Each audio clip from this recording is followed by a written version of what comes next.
striving for enlightenment, awakening, that actual shift in consciousness, is a most difficult endeavor on two counts.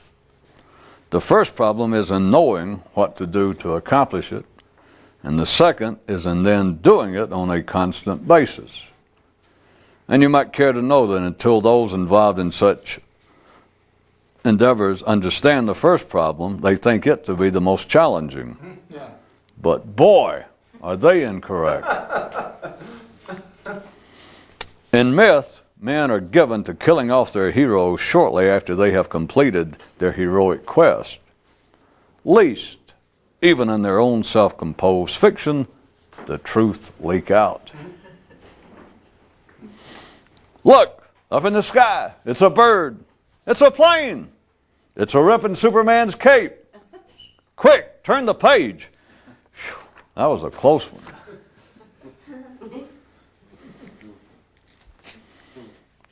The only ways found to coherently explain man's presence in this universe is to believe that he either indigenously arose from herein or else came here from another physical reality. These two views, in numerous permutations, have dominated man's outlook from then till now. But relying on the mind to tell you where it's been is not a sport attractive to those with any sense. You can look through telescopes and you can look through microscopes, but those with the big know-how can conduct observations in both directions through a hole in the local family tree. In a better defined reality, any mystic worthy of the name would cringe to be called so. To truly know what is possible for man is to know the tiger that lives in the sheepskin of humility. Ignorance guarantees pretentiousness, and those uncertain of who they are will always seek a sobriquet. A man who knows what awakening is knows too much to say that he is. Thus it be that honesty is not the best policy, but rather silence. All revealing, never deceiving silence. Thoughts are like eyeglasses for consciousness, but besides externally applied prosthesis, there is a way to improve sight from the inside. The main way the ordinary tolerate being ordinary is by believing that they are sick. And were it not thus, said the king's priest and psychologist, God help us. Brace up and face up, old dears, and give the thing its due. Title. The human mind is the one and only machine that will run on already burnt fuel. Legend says that once upon a time intellect wanted to marry memory, but ran up against the laws concerning incest.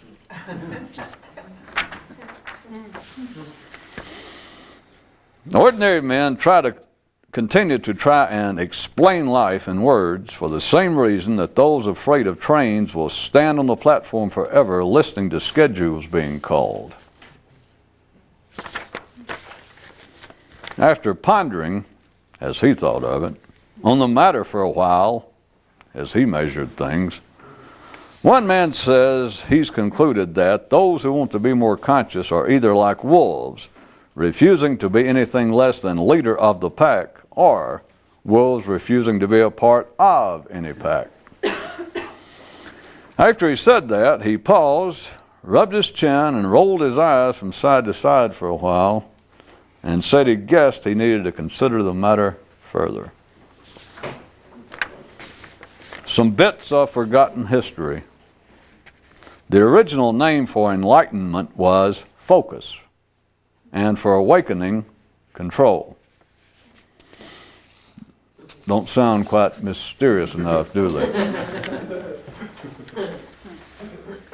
Health news for the bedridden. Health news for the bedridden. After tossing and turning and waking up again in his same old state, one man concluded that what he needed was either a blood transfusion or to move to another state. As they wandered through a carnival, a boy said to his father, "At the end of the roller coaster and merry-go-round rides, when people find themselves back where they started, why don't they demand their money back?" And the elder replied, "Because even if the rides did deposit you at a place apart from where you began, you still end up on the fairgrounds." They strolled for a while in silence as the lad reflected on how often what the old man said almost made sense. Those whom life wishes to keep ignorant of itself, it first makes take it seriously. One afternoon, a stomach and a brain ran into each other, and the stomach said to the brain, "Why so gloom?" And the brain replied, "I guess because I'm starving." And the stomach replied, "Not possible. That's my domain." And the brain pondered for a moment, then said, "Okay, because I'm cold." "Nah," replied the stomach, "still beyond your purview." "Okay," said the brain, let me see then." "Okay, because I have acid indigestion." "Nope," said the stomach. "Because I'm horny," said the brain. "No go," replied the stomach. Then fumbled the brain, "Well, damn it! Then what possible reason could there be for me being gloom?" To which the pliable pouch shrugged its shoulders and replied, "Got me." And I wish I could tell you that this brought on the brain's awakening, but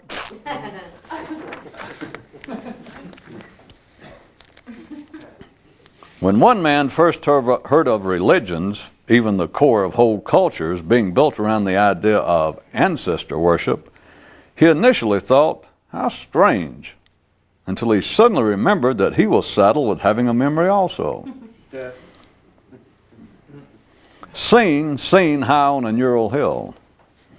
One man stood and spat in the wind, saying, "Thanks for the visit, come again." But he didn't mean it. Tip: if the first words out are, "Let me level with you," the voice is of the past. One man decided that his mind had been rolled up inside a ball of words and began to try and unravel the verbiage so as to free his intellect. And things went pretty well for a while.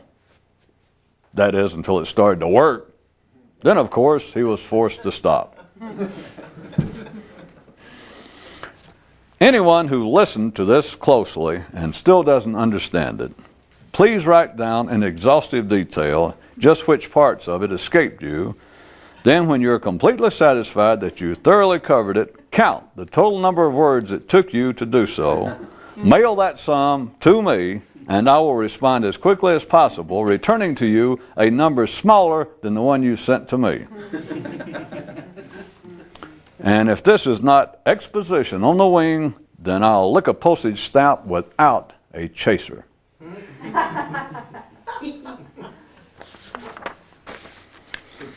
For those of you with some potential, let's make it simple. You either have a choice. You have a choice. Either deal in beliefs and opinions, or else change your brain chemistry. The reason for the problems and complexities men experience in their explorations of outer space is to distract them from the simpler inner one.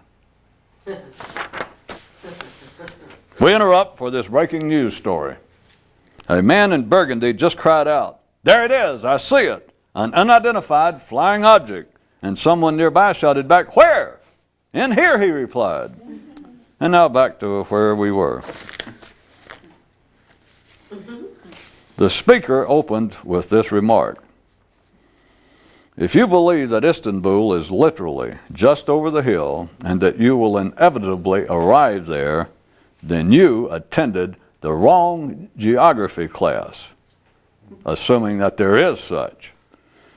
And someone asked, "Do you mean, is such a thing Do you mean if such a thing as a geography class, or is there such a thing as wrong? Well, as you can imagine, after that, the room fell damn near silent. Except no one was quite sure why. There's a deep, dark hole that goes nowhere, and the religious believe that it's one thing, philosophers think it's something else, and psychologists still another. But only the hot-wired really know, and they don't talk about it. To get along in the dream they have of a wolf world, sheep must imagine themselves to be canines. From one view, this can be motivational and inspiring, while from another, delusional and misleading. It's all according to whether you're satisfied with life in a flock or not. Since everyone else had a personal motto, one guy made this one up and adopted it. Anyone who'll tell you where they got what they know don't know anything worth you listening to them for. You know, I'm not so sure he actually made that one up. Those who have experienced awakening have two definitions of shame. One being that ordinary people should be ashamed of living as they do when they could do better, and the other being that those who know how to do better should be extremely ashamed of not doing so more consistently.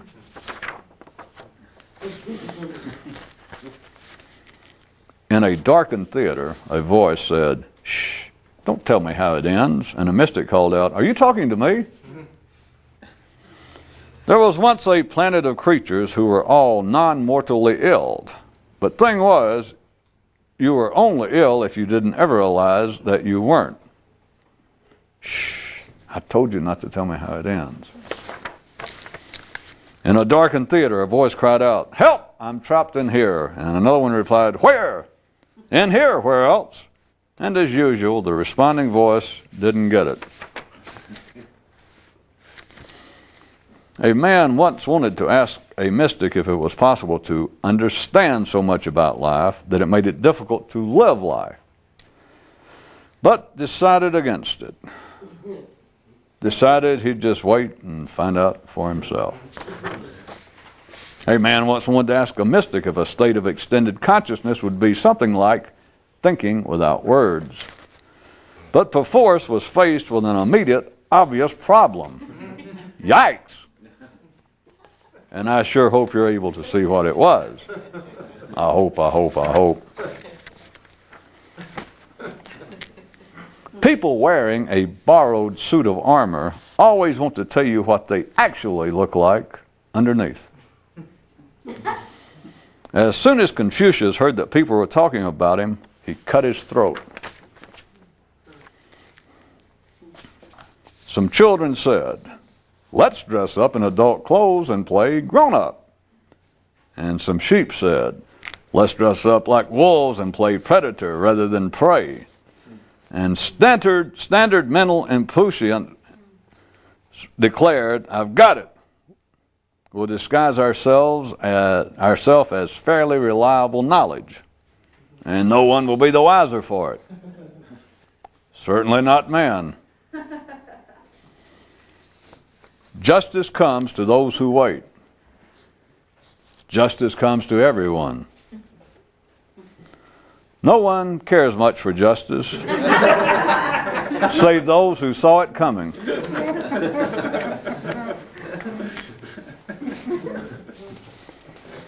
One man mentally dissected life until it no longer moved. "There," said he, "that does it."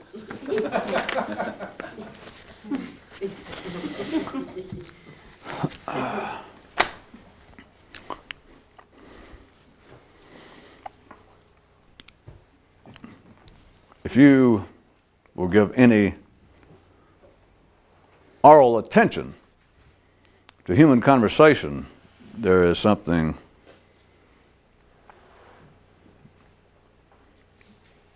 commonly overlooked, but something that is a common denominator. That all bad news as being spoken, being verbally conveyed, that bad news always sounds, compared to another part, sounds authoritative and sincere. Much of social conversation is, if you'll notice, is of a almost done in generally a monotone that you don't normally listen, because if you're in the kind of mode with another person to where monotone is the prevailing mode, then neither party is very passionate in what's going on. It's kind of mumbling. But once it reaches an area to where one of the parties seems to have some passion, that one of them begins to speak in a tone that sounds authoritative and sincere, as opposed to just a monotone that where you're not really paying much attention to what's being said, you're not in any manner analyzing as to its possible validity, its importance. It's just taken as being of almost nil importance. But you can hear it, and if you have any doubt, or if it helps clarify it, since now the electronic media, radio and television, is sort of a common marketplace that everyone is exposed to. If you listen, particular commentators, news anchors, there is almost, no one seems to notice it, but there is almost, or there is, scratch almost, what the hell? No. There is a kind of, I guess television or radio, but kind of reporters speak. I mentioned this one time about that they used to try and teach.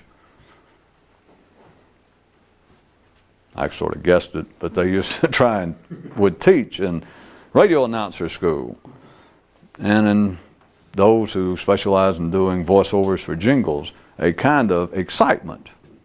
You do not hear, unless it's done for the sake of humor, but you do not hear commercials done in a monotone. You do not hear them done in even conversational tone. They're done in an extremely happy tone, even if it's something, a laxative. Well, anyway, something you think far removed, and you're just not used to hearing it. But beyond the commercials, that should be obvious.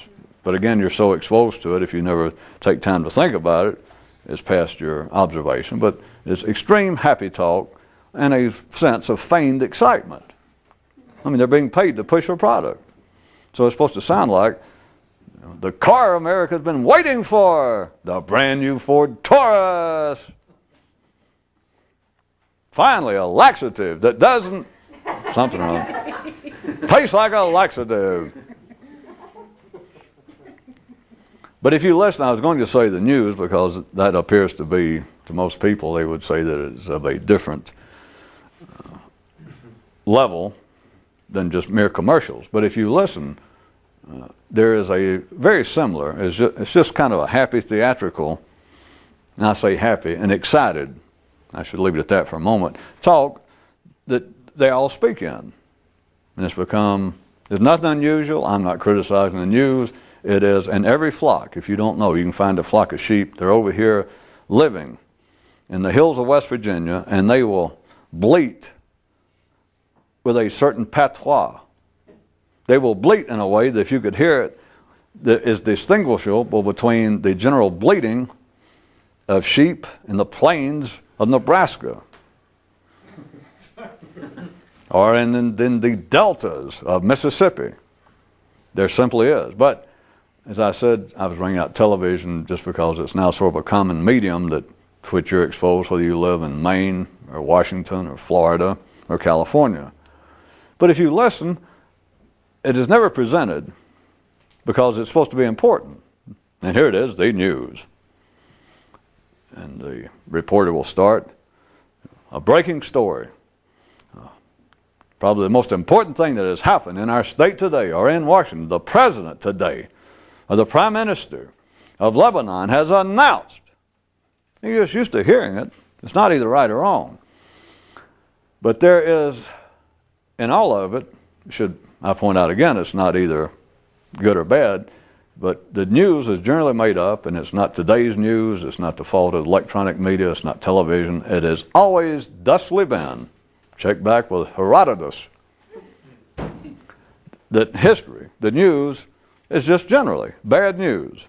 It is a retelling of man's foibles and you could say the ups and downs, except there's a whole lot more reporting of the downs than there is the ups. It amounts to, and then the Roman Empire rose to prominence and took over most of the world. Ha! But you get that sentence and then you get 14 volumes about all the terrible things that happened and its collapse. Now, you know we've been through several times about the question that I normally leave to you to consider, but about bad news. And there are several broad ways of looking at it, but there are some more specifics that have to do with the construction and operation of the human intellect. That's what I was trying to get at tonight. Not only TV announcers, newsmen, but as I said, in human conversation, just ordinary conversation between you and someone else, if it gets above, if it gets outside the kind of boundaries of just the monotone, of just people and just generally useless chit-chat. And that may not go on for a whole conversation. Two people could be sitting over coffee in a restaurant, and it doesn't mean if they're two close friends that the whole conversation, if they sit there for 30 minutes talking, it doesn't mean that the whole thing goes it will periodically, if you're eavesdropping, it would periodically pop up. They probably couldn't stand it for 30 minutes if they didn't have anything better to talk about. But it'll be going along for a little while, and something will happen. They'll see a car and he'll go, "Oh, have you seen that new Ford Taurus?" And you'll hear it kind of I wanted to buy one, but you know how much those sons of bitches cost nowadays? You start listening, and it is just, I'll leave it to you, I'm going to tell you it's a rule. You can look at it for yourself.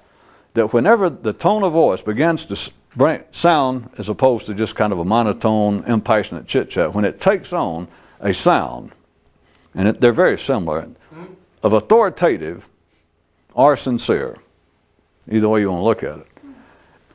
If you will listen, almost without exception, it will then be involved. The words will be involved with the conveyance of bad news. I said it's just a rule. I don't want to say this all the time because then you'd think, well, I won't even bother to look. Bother to look. Now, back to how about the conveyance of news? Not that two people can have what appears to be important news one to another. But nowadays, people consider that since we're supposedly becoming a smaller planet and everybody's in each other's back pocket and face, and the world economies and cultures and everything are now more and more intertwined, that the news, in the sense of real news of the day, not the news of the neighborhood, not the news of your family, but the news of world events, is commonly considered to be of increasing importance to each individual, whether you are a news junkie or not. And so let's go back to that for a minute. If they have any sort of human interest story, if they try and convey something, or one part of a story, if they're saying something that happened today, I can start making them up or trying to think of something from the news, but if you listen, and the man's reading the news, well, he's looking at the teleprompter, he's looking right in the camera, he's looking sincere, and he's and if the story goes on for a minute, any part of it that is a drastic dropout from the conveyance of bad news, that sense of excitement and the tone of authority, you got to be listening for it, will drop down to a monotone. That when you hear people being the most sincere, well, sometimes they can reach a monotone if they're doing like whatever they would call it, the teaser or the outro going into a commercial. They get through one story, maybe, and they're back to the guy on camera, and he says, and when we return, we will have a story about the taxes. Except if you notice, they very seldom say anything without one or more modifiers. And if nothing else, the modifiers will bring back just momentarily. If they're just trying to get out, the guy just reading and he knows it's only a 10-second thing, we'll be sure and stay tuned. And when ABC News, when we return with the news, we'll be bringing you a story about so-and-so.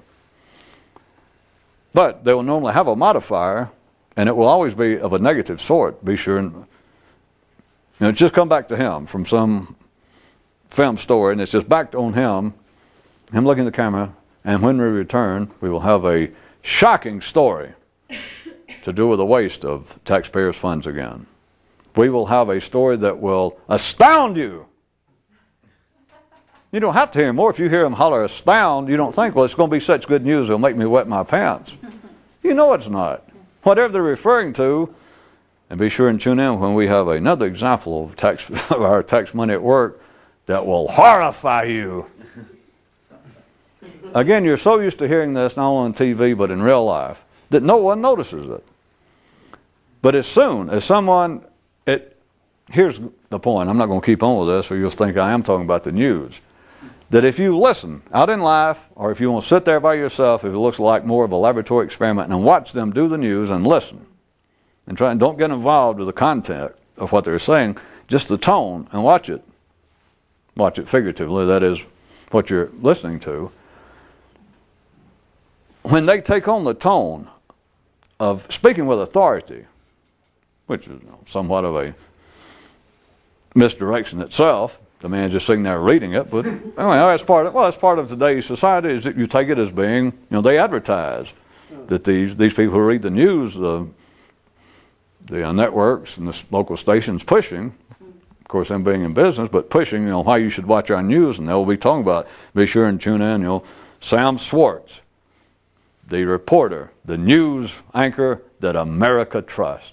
There's a guy that shows up, and he took voice lessons. He was a DJ. He used to run a dance show in Omaha. And now suddenly he's got a nice haircut and some wrinkles in his face and a nice suit. And he sits there with a few papers, and he speaks with authority. And now these people show up. They do a list of who does America trust the most, and these guys show up in the top 10. A guy that a few years ago was reading hemorrhoid commercials on a small station in Oklahoma. But at any rate, still the point being, I bring that out again, not to pick on anybody, but to show that there is no background. The man is not awake. The man doesn't understand anything. He doesn't have to understand anything, for one thing. I don't know whether anybody understands this, because I'm going to go ahead and do it. But remember, we're not talking about the news. But that's one reason that certain types of people, wired up, love showbiz of all forms, which reading the news is showbiz. But the man can speak with authority, while, in a sense, being absolutely intellectually void, and the only thing he has is a good speaking voice, and he's literate. He can read. But men, do you understand? Men and women can sit there and say, and here is perhaps the most shocking news of the day, the kinds of news, my friends, that is going to touch not only your pocketbook, but perhaps ultimately the welfare of your family. Again, no one is used to analyzing it now, think about it, but it almost makes you want to lean over the set like, well, thank God for Sam Schwartz. Thank God that he shows up on my TV every night at 7 o'clock, because he says this could be one of the most important pieces of information for the health of your family that you'll receive this year, as soon as we get back from commercial break. But you understand, the man can speak with a kind of authority. He sounds as though he is just brimming, about to overflow. It's going to come out his ears of his knowledge, his perception, that he is here every night. He brings you financial news. He brings you health news. He brings you news of world events. Is there no end? And he may throw in a little sports story. If you've got enough time. The man is an absolute fount of multifaceted knowledge. Is there no end to what this man not only knows, but his areas of interest? No, there's not. He just reads whatever's there, as far as he's concerned. I repeat, that is not any sort of attack on the news, because friends, that is your mind in action. All that is just an external reflection. He just gets paid more for his job than your brain gets paid for leading you around and saying, oh, here's one of the most important things of the day, and you think, heart. Well, you don't think that, but you do heart unless you're striving to do this. That's the danger. You've become heart addicted to yourself. But back to where we were, if at all possible.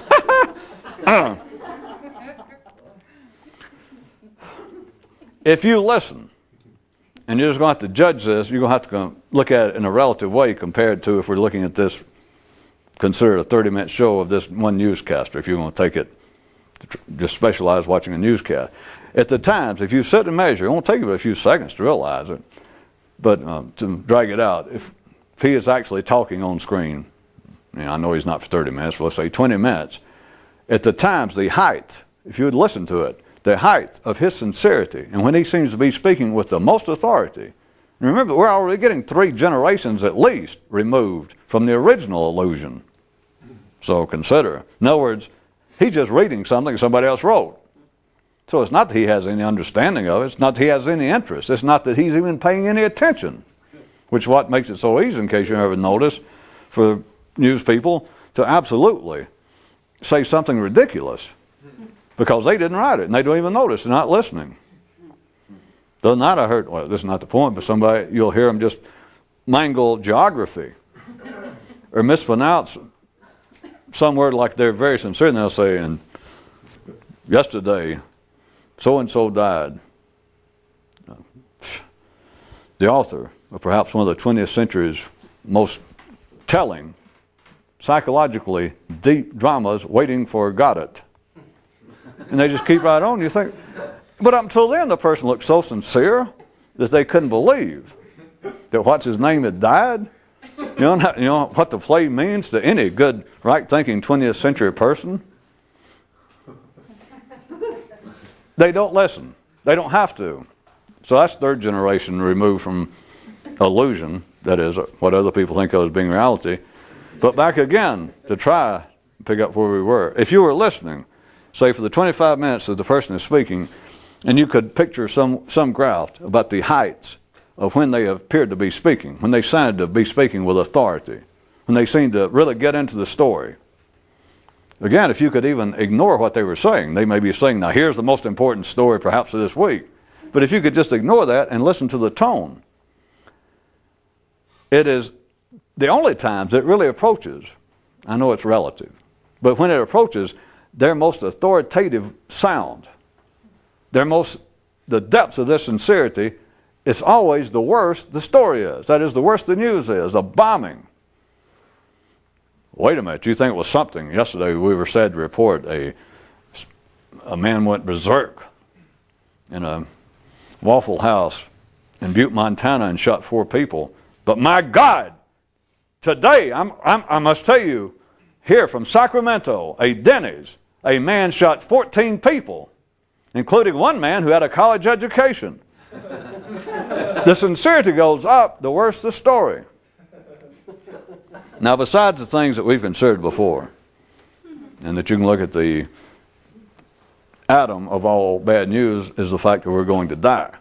You can look at it that way, but I'm trying to get now to why, even though everyone knows they're going to die, is why they continue to be and respond to and speak that way the most authoritatively and the most sincerely when it's bad news.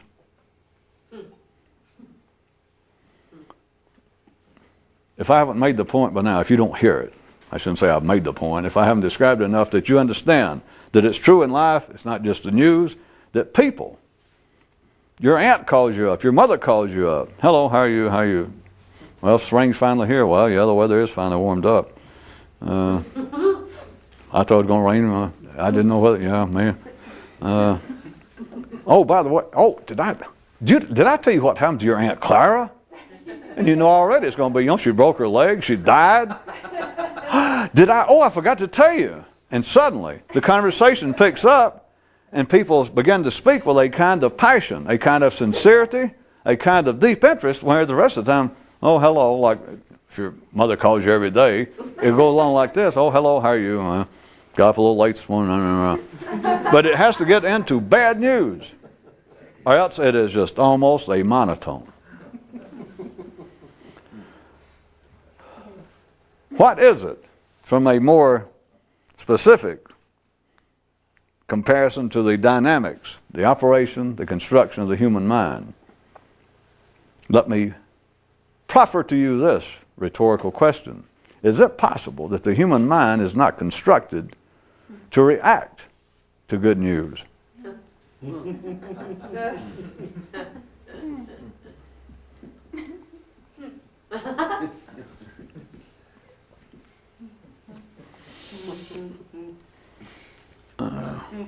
There is indeed further to take that and down another path that we can't do them both tonight. The other one is the mind capable of expressing good news, of being able to formulate, to actually, just in any ordinary sense, to put it into some sort of cohesive, coherent fashion verbally. And when I say the speaker may think they are, but put it in such a way that it has some pertinent effect, that is, some effect that seems tied to what the speaker intended on the listener. In other words, is the formulation, is the expression of, quote, good news. Anything that's not disastrous, anything that's not negative would be good news, let's say. Is the human mind constructed and set in motion to formulate such? And to formulate such in such a way that it can be conveyed to another, and the other go, wow, God, I didn't know that. Well, may I suggest one possible answer? Or let me suggest one way to find the answer is to ask yourself, how often does that happen?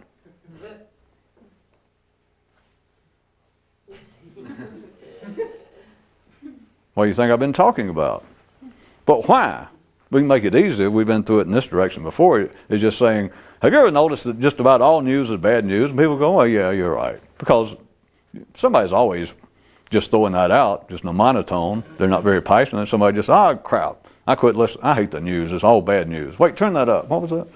Anyway, somebody's always saying, well, the news is always bad. Doesn't stop it. Has no effect. It's just a ephemeral voice periodically. But we can say, have you ever noticed just about all news is bad? And people go, well, yeah, you're right. All right. So let's just go from there and then say, well, why?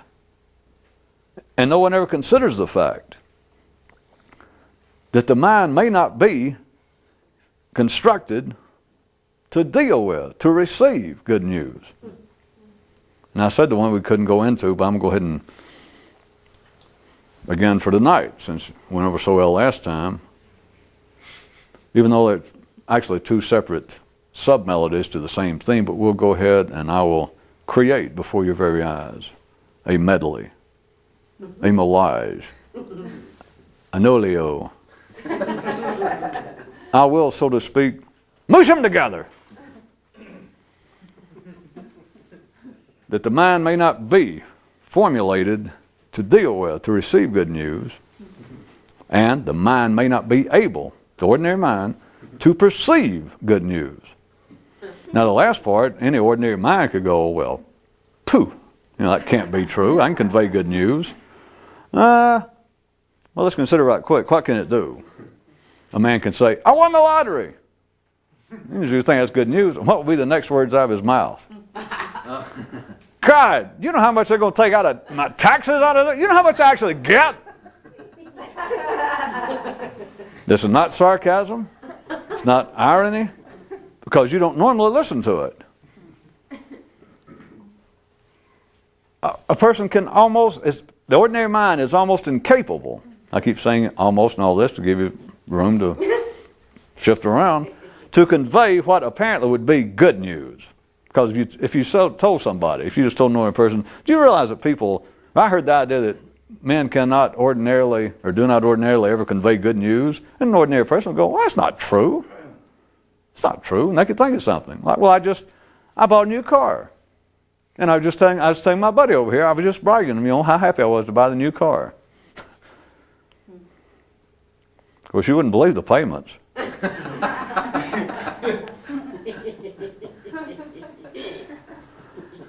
All right, there's one thing. I'm going ahead and meddling them together. That was the first question. That was where I was going to leave it tonight. Was, can you conceive the fact that the mind is not constructed to hear good news? But let's go ahead and add the other one. Is it possible that the mind is not capable of fashioning, able of conceiving of what would be good news? Now again, your ordinary mind might say, well, that's ridiculous. But is it? Let's do it this way. This is not unfair. What is normally considered bad news by anybody's definition? Bad news, people do not, as an afterthought, as a footnote, ever add some positive spin to it. Right? I mean, people don't do that. People do not go, God, I had to pay this year, I figured I paid over 40% of every cent I made to the damn government. But I'm sure it helps some poor people. God, I just went to the doctor, I was feeling a little run down, I found I got lung cancer. But thank God I got this policy a couple of years ago at a real good price. You do not hear bad news then with a footnote of, oh, well, but to make, nuh-uh. But, wait a minute. But, the opposite is a rule. You hear me? Just what we're talking about. Did somebody say, I won the lottery, ha!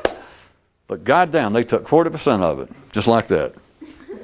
In other words, you can have bad news that it seems to be bad news per se. It seems to be unconditional bad news. It's not bad news, but it's not that, well, I found I'm dying of cancer, but I got a real good price on that policy I've got, my burial. Bad news is bad news, and that's it. All right? But now what ordinary people call good news is not a perfect inverted reflection. You understand? You just don't hear good news, and that's it. God, I bought this new car. Wow! Boy, I bet you're happy. Oh, yeah, am I? Because you know it's going to be something. A man will not leave it there. So, what I was going to say was, even from an ordinary logic-based view, using those two comparisons, then I submit to you there is no such thing. There is no such currency in the normal marketplace of man as good news. Even though they say it is, it's always conditional. Not just because I say so. But if we call bad news what everybody else calls bad news, and they will agree like you did, they have to, that just as a rule, bad news is unconditional. People do not come out with a horrible piece of news and then go, oh, but yeah, and then leave it on an up note like, well, sure, I'm dying, but damn, hey, I left you my car. Bad news is bad news. Nobody takes away from bad news. Nobody expresses bad news and then tries to distract from it. Try to whittle it away. Bad news, by God, you tell it, it's worth it like it is. You just give it out. All right, then I said I was going to submit that there is actually no such thing as good news, or me suggesting that maybe the mind is not formulated, not constructed to deal with it. And people can say no, and then I could say, well, wait a minute, how about this? By ordinary definition, at least by functional definition, operational definition, there actually is no such thing as good news, not in the same way as bad news, just what I'm describing, just what I did. Because bad news stands alone.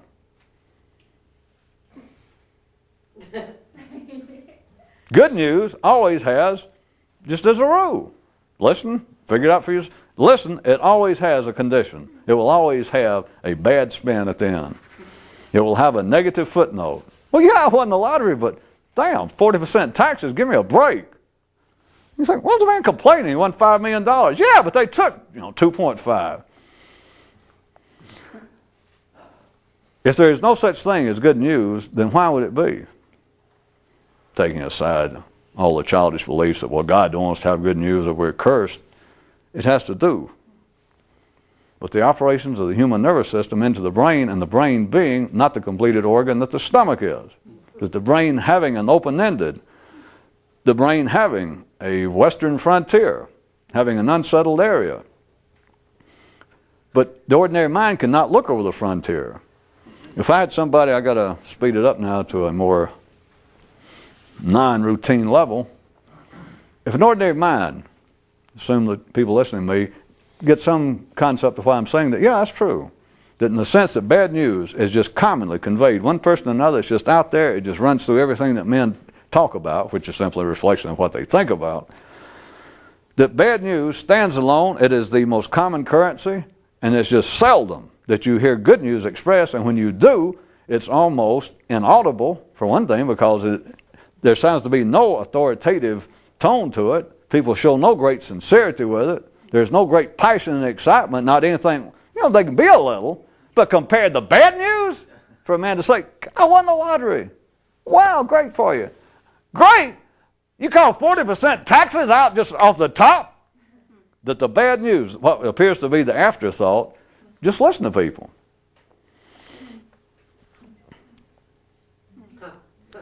Well, finally, the newscaster says, it's been announced today by the State Department that some of our prisoners, some of the civilians who are being held captive for the last 6 months in Iraq, wherever, today have been released.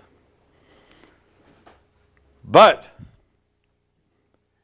and it will be something worse. The tone, the passion will come up after that.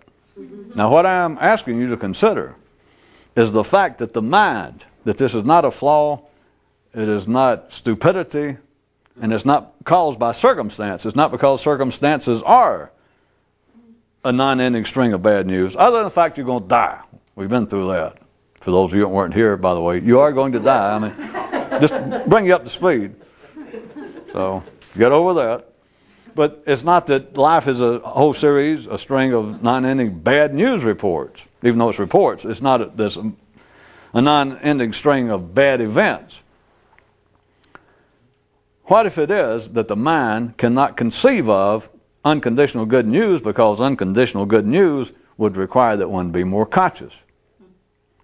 What if you take the allegory that I just made up a few minutes ago, that look at the human nervous system, the development of the continual expansion of consciousness in general, that the whole herd, all the cows of humanity, that they continue, their intelligence as a whole, their consciousness as a whole continues to expand. Not in any one cow's lifetime, very gradual, and it has no particular effect on the individual cow. But imagine them, take the idea of the development of the American frontier, always pushing out from the original landing of the Europeans on the eastern seaboard, and they keep pushing out west, or in your case, going that way on the map, and they keep pushing out. For the cows, for the people, now consider the neurons, for the brain activity. It continues to look for good news. Well, let's say it's not seeking bad news, but for me to take the ordinary brain, the ordinary mind, and a man, just an ordinary, sane, sophisticated person, is operating wherever you picture the western frontier. We're not out to California. It's still the developing frontier, the expanding frontier of America. Then the mind is here. Consciousness, let's say, is just at the Mississippi River, for instance. They're there about to stake out the Oregon Trail and push on. And if you ask the mind, the level of consciousness there at the Mississippi River, looking at it as developing toward the west, and you tried to challenge it to come up with good news, what can it come up with? Unconditional.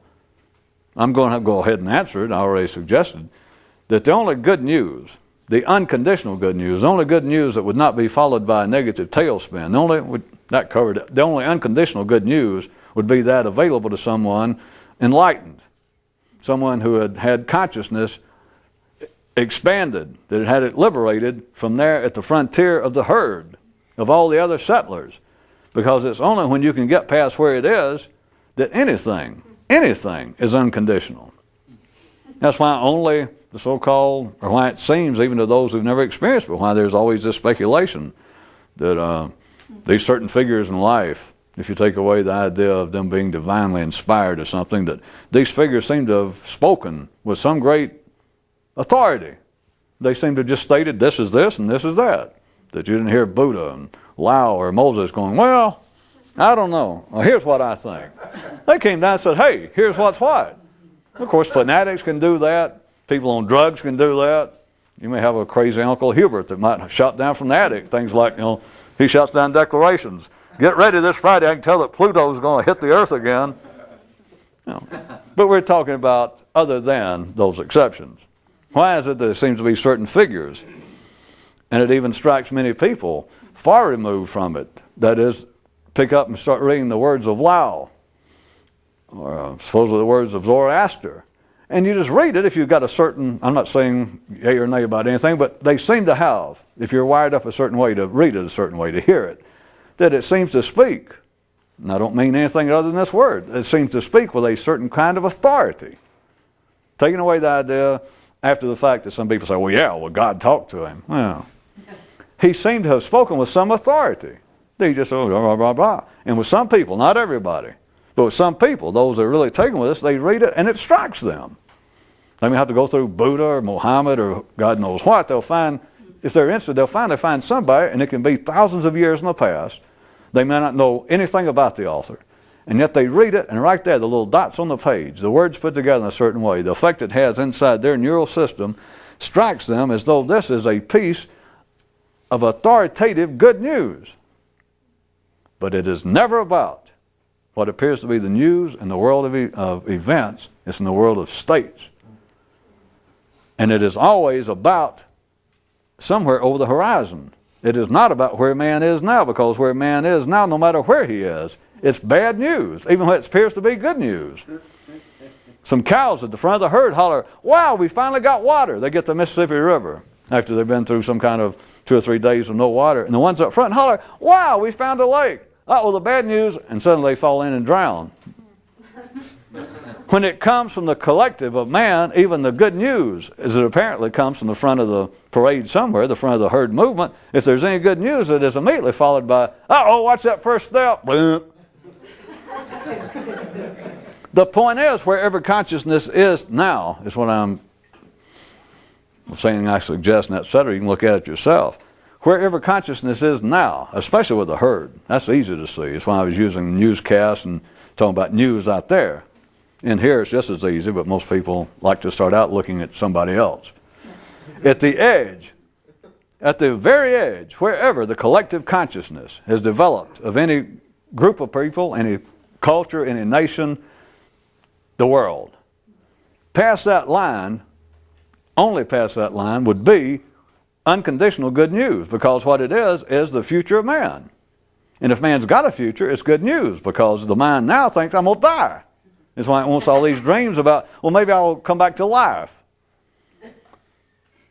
You have to be able, speaking rhetorically, if a man cannot see past where his level of consciousness is, where the line of consciousness of all humanity is, there is no such thing as good news. You can speculate, you can whistle in the dark, you can do anything you want to. You can say, well, I believe in positive thinking.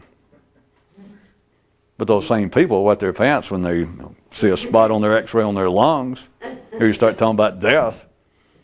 And you say, well, can you really have a positive attitude about dying? And they go, well, I wish I hadn't brought that up. Especially if they're not religious.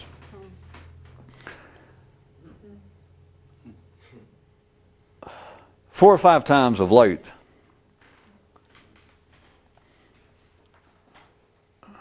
I've mentioned this similarly, and I still get the feeling it doesn't. You either hear it in too complex a manner, or you hear it too directly and miss the point. Anything that is the subject of interest for man the collective at any time and place, let's say right now, and I just use the news as one instance, it's just an easy reflection. Anything that humans are now collectively talking about as being of importance is not. And it's not that you can't listen to it and use it as a kind of study aid, such as being able to dissect life until it won't move anymore. There.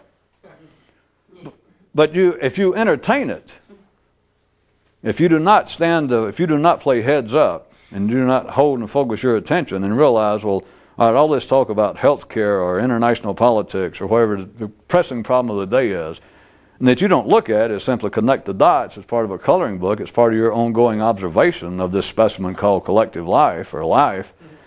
If you entertain it, if you get submerged in it, that is, you listen to the context, the words, and you begin to entertain it seriously, you are back in traffic. You're really not even on your porch watching it. You've walked out in traffic. You're back in it. Because if it is part of collective man's interest, it's of no interest.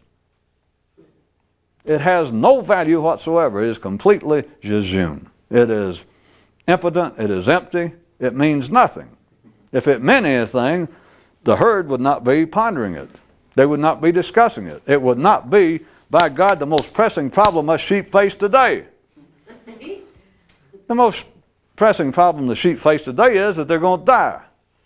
The rest of this is their imagination. The rest of this is to help prop up this structure wherein the sheep dream of wolf worlds, for those of you that didn't get it. And for sheep to dream of this world of wolves, which is tomorrow. It's them dreaming that they're better. That's where all sheep live. They live right beyond the frontier. If the sheep or the cows got to the Mississippi River, they dream over there, but they don't know over there. They dream of it. But to hold that dream, they must also in part dream that they're taking on canine qualities. That, yeah, I may be not a complete wolf, but just look at me. Huh? Can't you tell? That's no longer just fuzz. That's beginning to resemble hair. And listen to this. I can make my bleat sometimes almost sound like a arf. Listen. They keep dreaming they're into tomorrow, which can be motivational from one view. It can seem inspirational. Men imagining that they're better than they are. And I'm talking about better internally. But from another view, it can be delusional for sheep to dream that they're taking on wolf-like qualities. You got to be conscious to see past the horizon. And that's what ordinary sheep are dreaming of. But that's why where they are now, everything that sheep minds can apparently conceive of is always, to some degree, always ultimately bad news, because they are not canines. They are not super sheep. And they don't know what super sheep is. They can't see super sheep over the horizon. All they see at the horizon is death. I'm glad I could clear all that up, bring it together in the waning minutes. Thanks a lot, Wayne, for your help.